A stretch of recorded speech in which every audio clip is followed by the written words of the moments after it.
4 PM news network में दोस्तों आपका स्वागत है। मैं हूं आपके साथ राशिद ज़हीर। स्मृति ईरानी पर एक टिप्पणी कर दी, पत्रकार ने, मुकदमा हो गया। अमेठी से हार हो या जीत तो बात दीगर है, लेकिन एक खुलासा कर दिया आवेश तिवारी नाम के एक पत्रकार ने। दिखाने जा रहा हूं आपको कि साहब योगी आदित्यनाथ से कुछ खटपट हो गई। अब क्या उसके पास एविडेंस है क्या नहीं है, ये परसों मैंने खबर देखी थी, लेकिन मुझे चूंकि एविडेंस नहीं था तो मैंने आपके सामने रखी नहीं। आवेश तिवारी नाम के पत्रकार ने ट्विटर पर दरअसल लिखा ये कि स्मृति ईरानी जो है बेसिकली नाराज़ हो गई हैं और योगी आदित्यनाथ से उनकी कुछ झड़प हो गई। ठीक है, वो मैं आपको दिखाता हूँ वो क्या लिखा इन्होंने। इनके खिलाफ मुकदमा कर दिया गया। अब ये मुकदमा जब हुआ तो उन्होंने कहा ठीक है साहब, इसका भी स्वागत है। खबर देखिए, आवेश तिवारी नाम के पत्रकार हैं। इन्होंने लिखा दोस्तों कि अमेठी को लेकर बड़ी खबर आ रही है कि चुनाव प्रचार समाप्त होने की शाम स्मृति जी और बाबा जी के बीच फ़ोन पर हॉट टॉक हो गई। स्मृति ने आरोप लगा दिया कि आपके इशारे पर अमेठी में संगठन के लोग उनका असहयोग कर रहे हैं। आपका झगड़ा मुझसे तो नहीं है, जिनसे है उनसे निमटिए। बात तुम तड़ाम तक आ गई। नेपाली बाबा ने, ये नेपाली ये लिख रहे हैं, हमारा नहीं है, नेपाली बाबा ने अनंत कह दिया कि हम महिलाओं से बात करना पसंद नहीं करते। ये बात लिखी है जनाब आवेश तिवारी नाम के एक पत्रकार ने। अच्छे पत्रकार हैं। अब हुआ यूं है कि खबर, जो कि इसका कोई एविडेंस नहीं था तो मैं आपको क्या बताता, लेकिन हुआ यूं कि अब स्मृति ईरानी के बारे में एक पत्रकार कहते कि वहाँ के डीएम से भी नोकझोंक हो गई थी। जब खिसियानी बिल्ली खंबा नोचे, मिसालें मैं इस पर नहीं सुना रहा हूँ, मैं तो एक अलग मिसाल सुना रहा हूँ। तो वहाँ पर हुआ यूं है कि उनको दिखाई दिया कि शायद 1 लाख वोटों से हारने जा रहे हैं। अब हुआ यूं है दोस्तों कि देखिए आपकी स्क्रीन पर खबर, इस पत्रकार के खिलाफ मुकदमा हो गया। सुन रहे हैं कि स्मृति ईरानी जी ने मेरी एक पोस्ट से खार खाकर, जिसमें भाजपा की अंदरूनी कलह का भी जिक्र है, मेरे खिलाफ मुकदमा दर्ज करा दिया है। अच्छा किया है। इस देश में हम पत्रकारों को भाजपा और भाजपा के नेताओं से यही उम्मीद है। हम लड़ रहे हैं और लड़ेंगे। ये नीचे जो उनकी FIR है उसकी जो विज्ञप्ति इन्होंने पोस्ट की है। उसके बाद और भी बयान इनके आए हैं, वो भी मैं बता देता हूँ। पूरी बात पहले बता दूँ कि पत्रकारों के अंतर्राष्ट्रीय संगठन CAAJ ने मेरे खिलाफ स्मृति ईरानी के द्वारा कराई गई कार्रवाई को गंभीर मानते हुए तत्काल एक्शन लेने की बात कही है। आप सभी साथियों का धन्यवाद। इसमें हमारे संजय शर्मा जो 4 PM के संपादक हैं उनका भी नाम है, और अजीत अंजुम वगैरह सब है। ये कमेटी अगेंस्ट, इन्होंने कहा FIR file against independent journalist Avesh Tiwari in Amethi by the ex president. वहाँ के जो लोकल भाजपा का अध्यक्ष है एक्स, उसने ये कहा है BJP Amethi on a tweet related to Smriti Irani and Yogi Adityanath, urgent action statement needed by. ये तमाम चीज़ें उन्होंने लिखी हैं, ये भी लिख लेता हूँ मैं, स्क्रीनशॉट ले लेता हूँ ताकि आपको दिखा दूँ।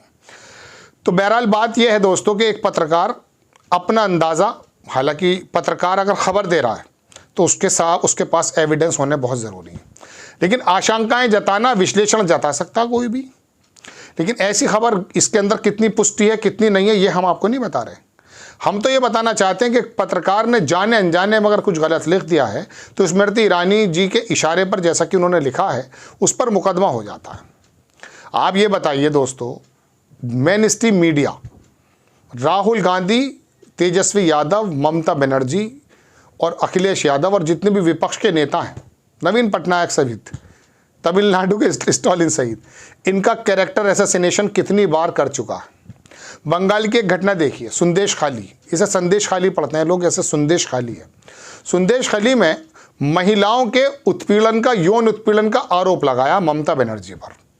महिला आयोग के अध्यक्ष ने वहाँ डेरा डाल दिया और भारतीय जनता पार्टी के नेताओं ने उधम मचाकर रख दिया। और गोदी मीडिया का, जो भारतीय जनता पार्टी का या केंद्र सरकार का तथाकथित आरोप के मुताबिक भोंपू मीडिया है, उसने ये बताना शुरू कर दिया कि ममता के राज में महिलाओं के साथ संदेश खाली ना हो के नोए खाली, पता नहीं कौन सा ऐसा बताना शुरू कर दिया। हुआ क्या दोस्तों? हुआ यूं कि भारतीय जनता पार्टी का एक नेता वीडियो के अंदर पकड़ा गया, जैसा कि आरोप लगता है। वो वीडियो सही है गलत, उन महिलाओं ने वो रिपोर्ट वापस ले ली और बता दिया कि भारतीय जनता पार्टी का जो शुभेंदु अधिकारी है वो इसके पीछे का कार्यकारी अध्यक्ष है। इस वाली कह सकता हूँ जो बनाई गई थी साजिश, उसका कितने लोगों ने आपको बताया। लेकिन ममता बनर्जी की, ममता सरकार को कमज़ोर करने के लिए और लोकसभा के मद्देनज़र ममता बनर्जी को बदनाम करने के लिए ऐसा अभियान चलाया गया। कितने पत्रकारों पर मुकदमे किए बताइए हुए? ये गोदी मीडिया जो उसको बंद हो जाना चाहिए, जो अमन नाम चोपड़ा नाम का, वो राजस्थान की गलत खबर बता रहा था और भाग रहा था। फिर जब पुलिस आई तो कहने का मेरे मतलब ये है, लेकिन उसके बावजूद भी इनकी कमर को थपथपाया जाता है। मीडिया संस्थान के जो मालिक हैं उनकी कितनी सरकार से ज़्यादा निकटता है ये तो आप अंदाज़ा कर सकते हैं। मैं पुराने वीडियो में बारहा बता चुका कि 2014 में जब प्रधानमंत्री जी बने उसके 2-3 महीने बाद सबसे बड़ा घटना ये हुई कि चैनल 18 खरीदा गया। किसके माध्यम से? मुकेश अंबानी के माध्यम से। जी टीवी के मालिक को राज्यसभा भेज दिया गया। इनाडू टीवी था एक, चैनल 18 ने खरीद लिया उसको, वो बड़ी अलग अलग बातें करता था आंध्र प्रदेश का, उसको भी खरीद लिया। तो कहने का अब ये बाकी जो रजत शर्मा की 37 साल की पत्रकारिता है, दीपक चौरसिया कितना गर्त में चला गया, सुधीर चौधरी कौन सा डीएनए लेकर आता है, और ये अमन चोपड़ा कौन सा बेअमनी की बात करते हैं, तो पूरा देश जानता है। लेकिन इन पर कितने मुकदमे, कितने लोग जेल चले गए। अलबत्ता कुछ आवाज़ उठाने वाले यूट्यूबर बन गए बेचारे। खैर उनकी अपनी मर्जी है, वो एक अलग बात है। लेकिन मैं बताना चाहता हूँ जो चाटुकारिता के रंग में आ चुका है उसके हालात तो ये हैं। एक बड़े अच्छे पत्रकार, मैं भी थोड़ी देर पहले खबर बनाने से पहले देख रहा था, उनके टीवी चैनल में मैंने भी काम किया। वो आजकल नव भारत में एंकर हैं और एडिटर भी हैं। पहले न्यूज़ स्टेट को संभाला, बड़ा ऊपर लेकर गए। रंजीत नाम है उनका। वो भाटी नाम का एक प्रवक्ता है समाजवादी पार्टी के। यकीन मानिए इस प्रकार के कपड़े उतार रहे थे। उन्होंने कहा कि एंकर साहब 9 मिनट तक अभी आपने योगी जी का गुणगान किया है, उसको छोड़ दीजिए वो नविका कुमार कितना करती है। खैर इनके बारे में बात करना तो यह है कि गंदगी के अंदर जाना। लेकिन मैं तो बताना ये चाहता हूँ कि एक पत्रकार नो डाउट जिम्मेदारी की बात करनी चाहिए हर एक इंसान को।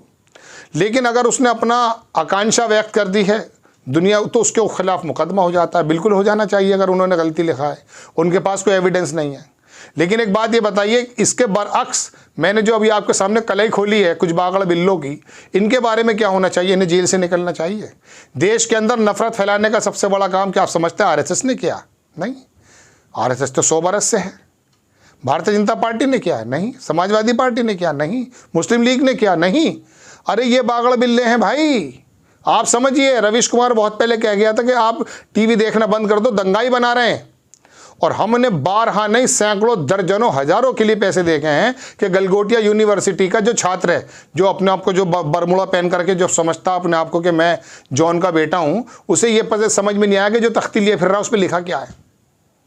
बिहार का चाय की दुकान में बैठा हुआ वो एक आदमी जो अवेयर है राजनीतिक मामलों से, वो उसके आगे बहुत काबिल आदमी है। और ये जो इंग्लिश बोलने वाले 4 शब्द बोलने वाले लड़के हैं, इन्हें क्या तमीज़? इनको सॉफ्टवेयर का कुछ पता ज़रूर है मोबाइल के अंदर कि किस तरह से चैटिंग के सॉफ्टवेयर हो सकते हैं। गंदगी और किरदार इनको मालूम है क्या हो सकती है, लेकिन इनको नहीं पता। दिल्ली के अंदर लड़कियां बता रही हैं कि राष्ट्रपति कौन है कि केजरीवाल। बताइए तो हालत है। तो इस वाले वर्ग को तैयार करने में किसका हाथ है? इसी गोदी मीडिया का हाथ है। बहरहाल एक पत्रकार पर मुकदमा हो गया, मुझे लगा आपको बताना चाहिए। स्मृति ईरानी हार की खींच से मुकदमा करा बैठी हैं इनडायरेक्ट वे में, या फिर उन्हें मालूम भी नहीं है, ये बात दीगर है। लेकिन फिर भी योगी आदित्यनाथ का कितना बड़ा प्रोत्साहन इस चुनाव में मिला है ये तो 4 जून को पता चल जाएगा। आपको खबर कैसी लगी अपनी राय कमेंट्स बॉक्स में ज़रूर दीजिए। चैनल को सब्सक्राइब कीजिए, शेयर कीजिए। नेक्स्ट टाइम मैं किसी खबर के साथ हाजिर होता हूँ। जय हिंद।